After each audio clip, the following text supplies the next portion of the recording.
इन दिनों टेलीकॉम कंपनियों की ओर से अपने तिमाही नतीजे जारी किए जा रहे हैं। इनमें से कई कंपनियों के नतीजे बेहतर सामने आ रहे हैं तो कुछ कंपनियों के नतीजे काफी खराब भी हैं। टेलीकॉम कंपनी भारती एयरटेल की ओर से भी तिमाही नतीजे को जारी कर दिया गया है। एयरटेल के मुनाफे में इस बार भारी गिरावट देखने को मिली है। देश की दूसरी सबसे बड़ी दूरसंचार कंपनी भारती एयरटेल का चालू वित्त वर्ष 2023-24 की दूसरी तिमाही में नेट प्रॉफिट 37.5% घट गया। अब एयरटेल का नेट प्रॉफिट घटकर 1341 करोड़ रुपए पर आ गया है। इसमें 37.5% की गिरावट दर्ज की गई है। कंपनी ने बताया कि असाधारण शुल्क लगने से उसका नेट प्रॉफिट कम हुआ है। इसी बीच भारती एयरटेल के सीईओ गोपाल वित्तल द्वारा एक बड़ा बयान आया है। गोपाल वित्तल कह रहे हैं कि उद्योग को व्यवहार्य बनाने के लिए शुल्क दरों में बढ़ोतरी करने की जरूरत है। उनका कहना है कि भारत में दूरसंचार शुल्क कम है और इनमें बढ़ोतरी करने की जरूरत है। हालांकि उन्होंने ये भी कहा कि वे एयरटेल 5G सेवाओं का शुल्क बढ़ाने के पक्ष में नहीं है, बाकी वे सभी खंडों में शुल्क बढ़ोतरी करेंगे। उन्होंने ये भी कहा कि हम सबसे किफायती और उच्च गुणवत्ता वाली दूरसंचार सेवा दे रहे हैं। हम यह भी समझते हैं कि ग्राहकों के अलग अलग खंड की जरूरत अलग अलग है और एक ही शुल्क ढांचा सब पर लागू नहीं होता।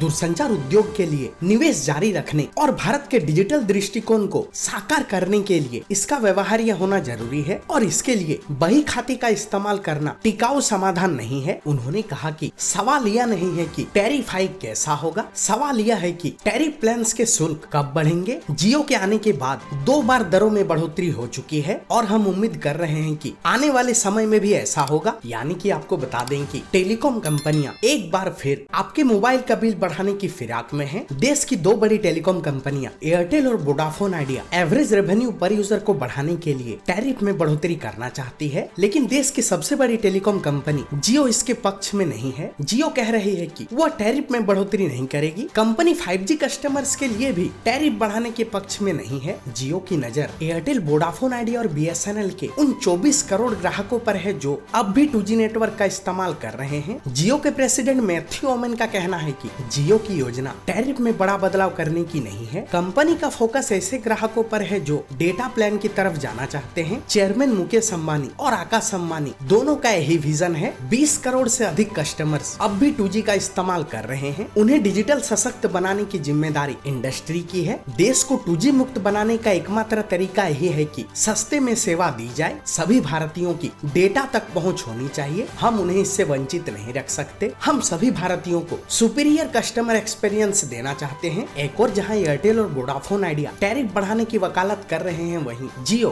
टैरिफ प्लान के शुल्क में बढ़ोतरी के खिलाफ है। स्पेक्ट्रम आवंटन के मामले पर भी टेलीकॉम कंपनियों के बीच एक राय नहीं है। रिलायंस जियो ने सैटेलाइट स्पेक्ट्रम की नीलामी की वकालत की है, जबकि एयरटेल और वोडाफोन आइडिया एडमिनिस्ट्रेटिव एलोकेशन की मांग कर रहे हैं। जियो ने देश में एलन मस्क की कंपनी स्टारलिंक की एंट्री का भी स्वागत किया है। बता दें कि स्टारलिंक भारत में सैटेलाइट बेस्ड इंटरनेट सर्विस देना चाहती है, लेकिन उसे अब तक सरकार की तरफ से हरी झंडी नहीं मिली है। For more videos like this, subscribe to this channel now.